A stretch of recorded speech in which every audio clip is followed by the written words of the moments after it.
¿Qué tal? Hoy voy a hablaros de un pequeño secreto que alberga el tarot Rider-Waite, del que yo misma no tenía conocimiento hasta hace algunos meses, que dio la casualidad de que cayeron dos libros en mis manos, uno de los años 90, 2000, principios del 2000, Tarot Tips del matrimonio Amberstone, y un libro, un manual sobre el Rider-Waite de Sasha Graham, que es más reciente, ambos en inglés, y ambos trataban del mismo tema, del que, insisto, yo no había oído hablar hasta ahora, o por lo menos no había reparado en ello, que se trata de las llamadas stage cards o cartas de escenario o de escena, también llamadas separation cards, cartas de separación. Estas cartas son 13 cartas que incluye el Rider-Waite, que comparten la característica de que parecen desarrollarse en el escenario de un teatro. Estas cartas son 13. Yo no voy a mostrar las 13 en este vídeo, sería muy largo, ni voy a hablar de ellas. Os invito a que las busquéis vosotros mismos, porque os voy a dar la pauta principal que las caracteriza. Estas cartas, si se miran desde lejos, el 2 de copas es un ejemplo, y ahora vamos a ver varios ejemplos más. Parece que están desarrollándose en un escenario, que el fondo es como pintado o como una escena artificial del teatro, y que los personajes están como en el suelo, como en las tablas de un escenario. Y la característica principal que os va a ayudar a localizar estas cartas es esta línea. Observadla bien, esta línea que separa lo que es el escenario de las tablas. Esto ocurre en 13 cartas, como digo, todas arcanos menores, os doy esa pista, y solo una es carta de corte, es decir, solo una tiene paje, rey o reina. Las demás son arcanos menores corrientes, ¿vale?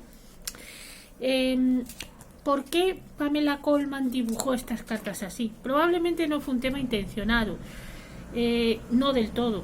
Pamela Colman, ya hemos hablado, Colman Smith, ya hemos hablado en muchas ocasiones anteriores de que trabajaba en el teatro de Henry Irving, y era protegida, casi hija adoptiva, de una actriz de teatro muy conocida de la época, que era Ellen Terry.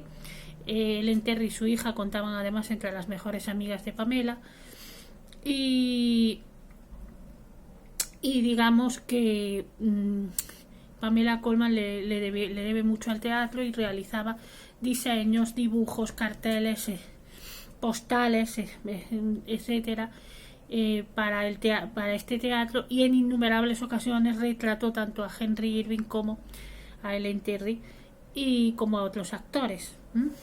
Pero no solo eso, quizá hay otro aspecto de la vida de Pamela que quizás es más importante para entender estas cartas. Es el aspecto de la vida de Pamela como storyteller, es decir, como contadora de historias. Pamela también sacaba beneficio económico de realizar para la gente de la alta sociedad, vamos a decirlo así, en cumpleaños, fiestas infantiles, fiestas en general, también lo hacía para los adultos, en contar historias historias, sobre todo cuentos tradicionales y populares de Jamaica, donde ella se había criado en su infancia, y había aprendido de los nativos de allí, había aprendido muchas de sus historias.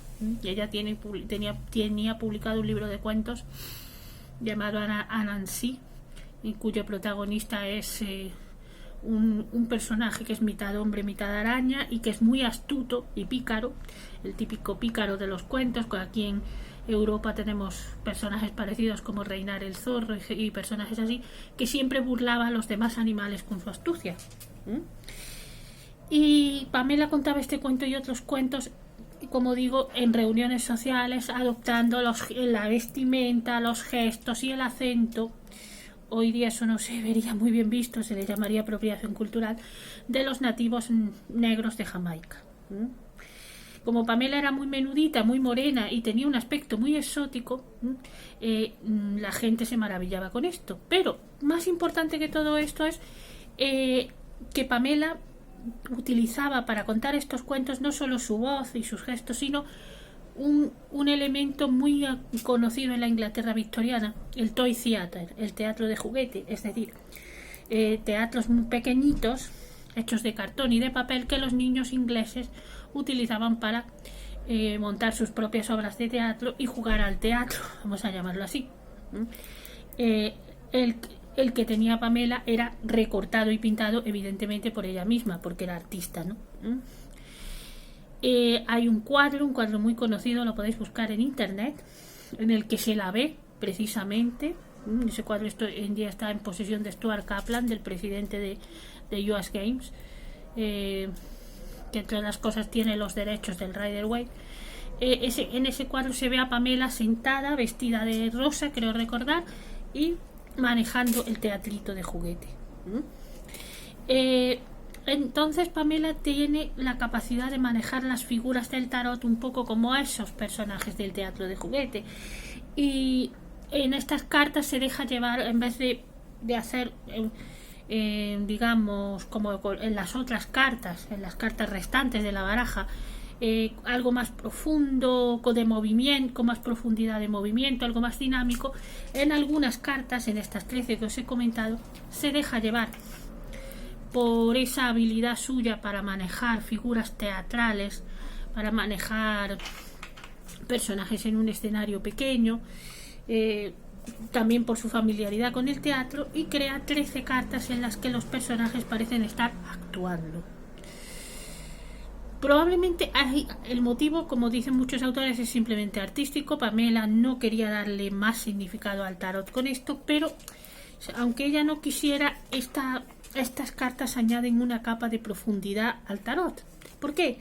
Porque los personajes de la mayoría de las cartas, si os molestáis en buscarlos, os vais a dar cuenta de que muchas veces están simbolizando no hechos que vayan a ocurrir, no detalles, digamos, de la vida que van a pasar, no encuentros, no pérdidas, no transiciones, no abandonos, sino actitudes de los propios personajes y probablemente de los propios consultantes que están simbolizadas.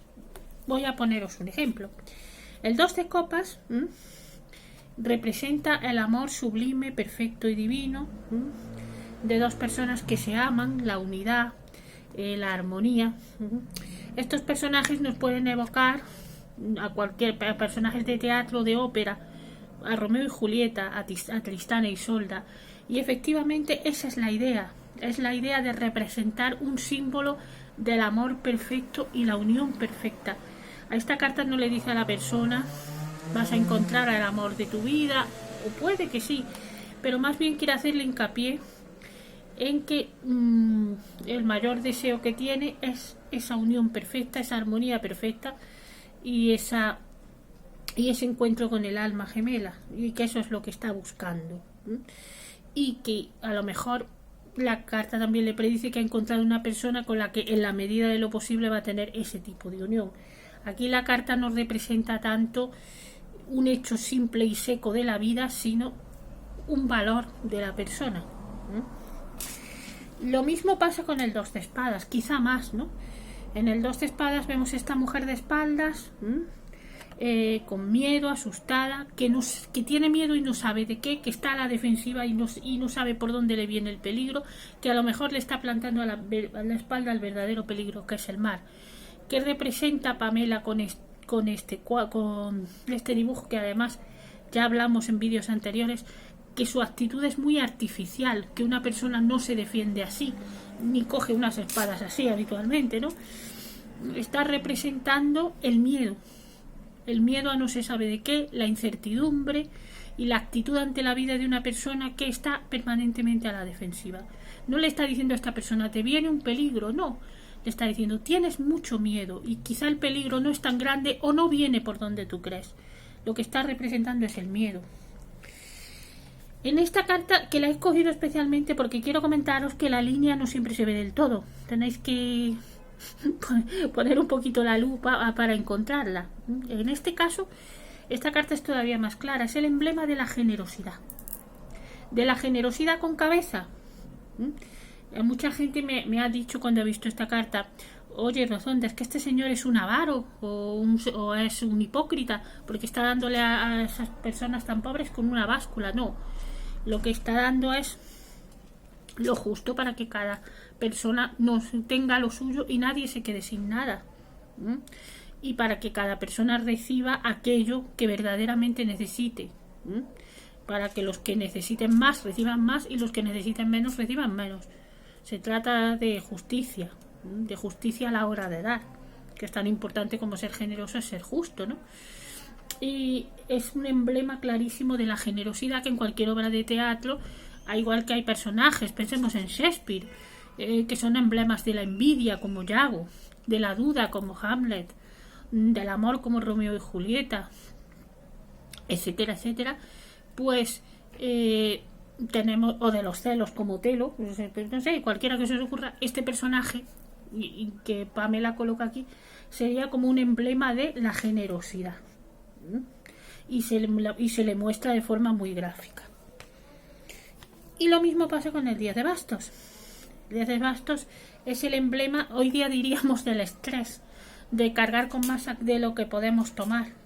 No es un personaje real, a nadie le va a pasar esto, nadie se va o si se le pasa es que algún problema tiene, porque nadie va a ir con 10 bastos al mercado o algo así. Es un emblema. Y esto lo sabían muy bien, por ejemplo, en la Edad Media, en los que en el teatro aparecían las virtudes, los vicios y los pecados representados en personas en el teatro. Este personaje es un emblema de el querer abarcar más de lo que podemos llevar y el estar abrumados bajo el peso de la vida. Entonces, cuando Pamela crea personajes que tipifican no tanto quizá virtudes o defectos como actitudes ante la vida, no siempre, aunque muchas veces, en esas 13 veces que os comento, Pamela cae, digamos, en la tentación de utilizar un lenguaje que conoce muy bien, el lenguaje teatral. Si os pica la curiosidad de leer sobre las stage cards, aparecen en muchos libros, hay páginas de internet también, no sé si en español, en inglés hay muchísimas, fácilmente traducibles.